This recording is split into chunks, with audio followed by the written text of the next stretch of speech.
There was a man during the time of our Salaf named Abu Bakr al-Ansari, rahmatullah alayh. He was also known as Qadi al-Maristan. He was known as a very pious man of Mecca. He was known for his taqwa. He was a man who feared Allah subhanahu wa ta'ala. He was a man who tried to always distance himself between himself and Allah's anger. One day he was out in the streets of Mecca and he's telling his own story of his life. He said, one day I was in the streets of Mecca. I was hungry and I was looking for some food. He had nothing. It was poor, miskin. And he said, I found a bag with a very expensive pearl necklace on it. But it didn't belong to him. So he tied it up, took it home for safekeeping in case the owner comes. And he went back out in the streets looking for his food. Later on, he heard a man calling out that he had lost a pearl necklace. And he was offering a reward, a large reward for whosoever would find it for him. So Abu Bakr came to the man. He said, look, I've found a necklace, but you need to describe it to me so I can know whether this is yours or not. He said the man described it perfectly.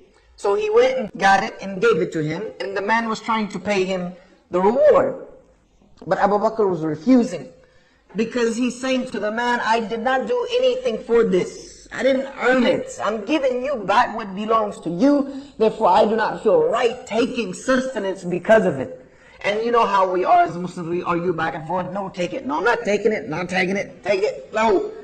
Eventually, Abu Bakr just said no and he walked away. He refused. I'm not taking this. No. I fear Allah subhanahu wa ta'ala. Keep what belongs to you. Later on, Abu Bakr said that he realized that he could no longer live in Mecca. He couldn't find a way in Mecca. He couldn't find his sustenance. He couldn't find work. So he decided to get on a ship and go somewhere else. This is what Allah says. If you can't make it somewhere else, the earth is big. Go somewhere else. So he got on a ship to go somewhere else, and a big storm came and crashed the ship. And many people on that ship died. He said, I was fortunately able to grab a piece of driftwood, and the wind blew me and blew me and blew me to an island. And when he got to that island, he looked for the people. He couldn't find them, so he saw that there was a masjid. He went and he sat down and began to recite the Quran. And his qira'ah was known to be very beautiful. And the people of this island started to hear this beautiful, melodious recitation of the Quran. They went to see who it was, and they found Abu Bakr in the masjid reciting. And they said to him, you know how to recite the Quran beautifully. Will you teach us and our children how to do this, and we will pay you and give you a place to live?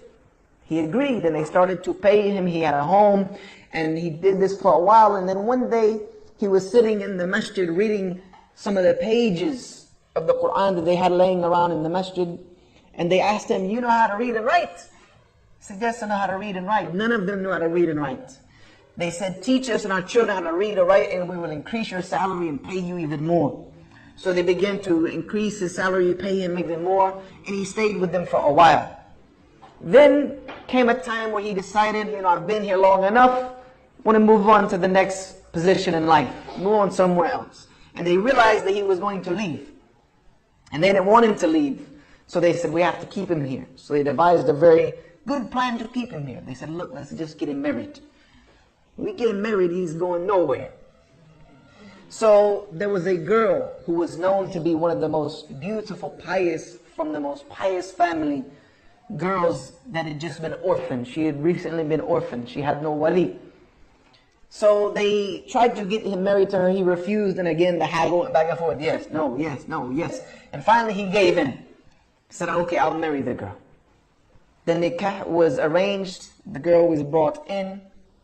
And Abu Bakr said, as I started to look up from her feet, and up, and I got to her neck, and his head dropped and he began to cry. Now, the girl thought that it was because she was ugly. So she started crying, and turned away. And the people were shocked. Oh my God, you just embarrassed this girl. This is the best one we have. You've just broken her heart. He said, no, it's not because of that. He said, the reason I'm crying is because on her neck is a necklace that I recognized. I found this necklace in the streets of Mecca one day, and I gave it to a man. And they started to shout, Allahu Akbar, Allahu Akbar, Allahu Akbar. They said, her father was the owner of this necklace that you gave it to. And we used to hear him talking about this man that he met in Mecca, who was one of the most pious and righteous Muslims he had ever come across in his life. And we used to hear him openly making dua to Allah for you to be married to his daughter. And here you are. And then he got married to her, and he had children, and he became very affluent. She died, his children passed away, but he ended up selling the necklace for a very large amount of money. And he was explaining this as to how he became a very wealthy man in this place. You see, when Abu Bakr al-Ansari was being tossed about on that driftwood in the ocean, I'm sure he couldn't understand the plan of Allah. He didn't realize what was happening. Little did he know that even though he had a plan, Allah also had another plan to answer that father's dua. And Abu Bakr was doing nothing but being led towards that destination by Allah subhanahu wa ta'ala. So Abu Bakr had a plan and Allah had a plan. And maybe Abu Bakr didn't see it, but it came to be just the way it was meant to be. You see, that's how life is sometimes. Sometimes it doesn't look like it's going right, but Allah subhanahu wa ta'ala has a plan.